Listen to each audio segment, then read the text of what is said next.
उन विधानसभाओं में 50,000 से ज्यादा वोट काट दिया जाए एसआईआर के बहाने, जिनका नाम इधर उधर करके डिलीट कर दिया था जानबूझ करके, और जिसके कारण समाजवादी सरकार नहीं बन पाई 2022 में। हम लोगों ने आरोप लगाया था और एफिडेविट भी दिए थे इलेक्शन कमीशन पर। सच्चाई ये है, जब बिहार का चुनाव देख लिया, बिहार के बाद जो अखबारों में लिखा गया, सोशल मीडिया पे जो आया कि उत्तर प्रदेश और वेस्ट बंगाल में बड़ी तैयारी है भारतीय जनता पार्टी की और चुनाव आयोग से मिलकर के है। नेताजी का जो सैफी में मेमोरियल बन रहा है,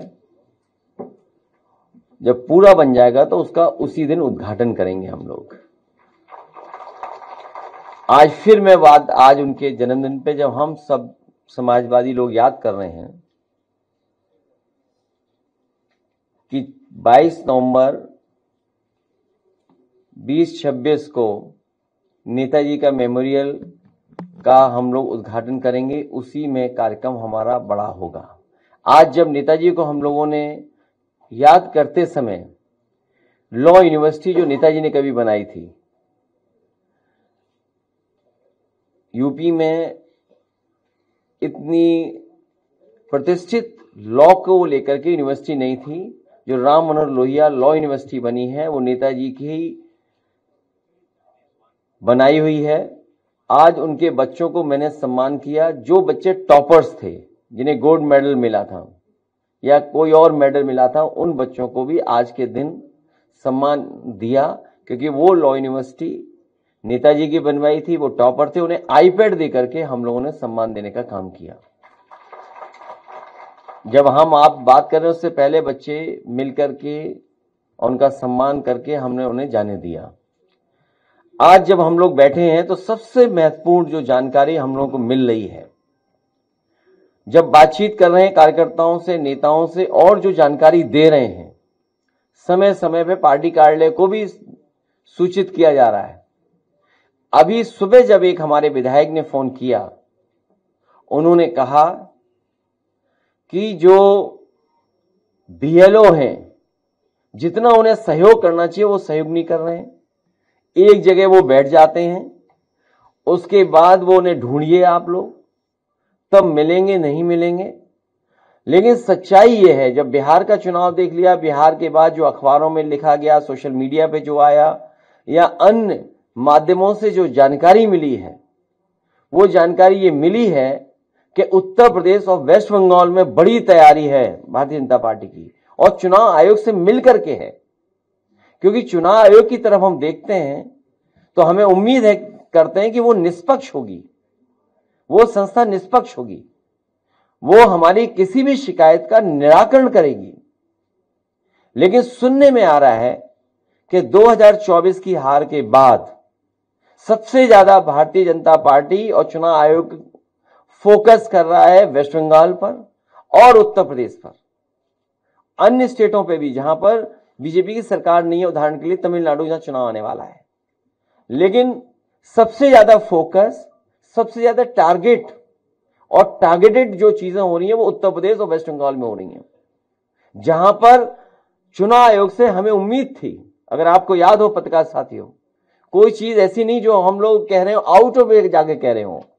जब बाई इलेक्शन हुआ तो हम लोगों ने चुनाव आयोग का रोल देखा है।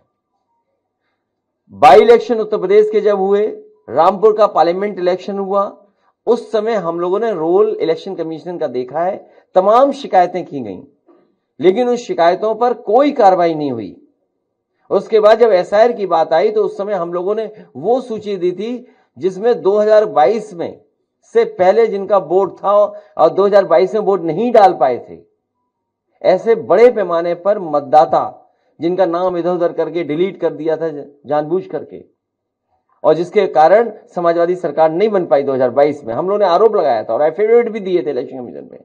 उस समय आपको याद होगा कई जिलाधिकारियों ने कुछ कुछ बातें कहीं, लेकिन जब पलट करके हम लोगों ने उनसे वो बातें तर्क रखे तो उनके पास भी कोई जवाब नहीं था।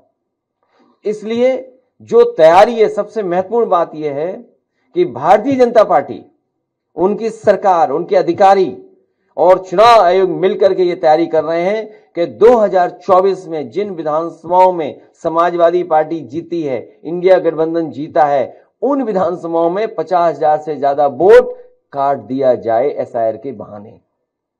यही यूपी में हो रहा है, यही वेस्ट बंगाल में तैयारी चल रही है। तो इसलिए हम लोग सावधान हैं। हम पॉलिटिकल लेवल पर, अपनी पार्टी के स्तर पर सभी कार्यकर्ताओं को आपके माध्यम से, अपने संगठन के लोगों को आपके माध्यम से ये अपील भी करते हैं कि पूरी जिम्मेदारी के साथ ये अपनी वोटर लिस्ट ठीक करें। जो वोट है, जो बनना चाहिए वो बनवाएं, बीएलओ से मिलकर के करें, और जहां कहीं नाकामी या जिस तरह की शिकायत मिले वो पार्टी कार्यालय तक जरूर पहुंचें। इधर जो शिकायतें मिली हैं, हम बड़े पैमाने पे शिकायतें हैं, मैं श्रीवास्तव जी जो ऑफिस में देख रहे हैं, मैं उनसे कहूंगा कि वो जरूर ब्रीफ करें। उससे पहले कोई एक अधिकारी है एसडीएम, उनकी रिकॉर्डिंग भी हमारे पास, कोई है रिकॉर्डिंग एसडीएम साहब वाली? एक एसडीएम साहब की रिकॉर्डिंग है, देखिए क्या कह रहे हैं, मतलब किस लेवल पे तैयारी है कन्नौज में।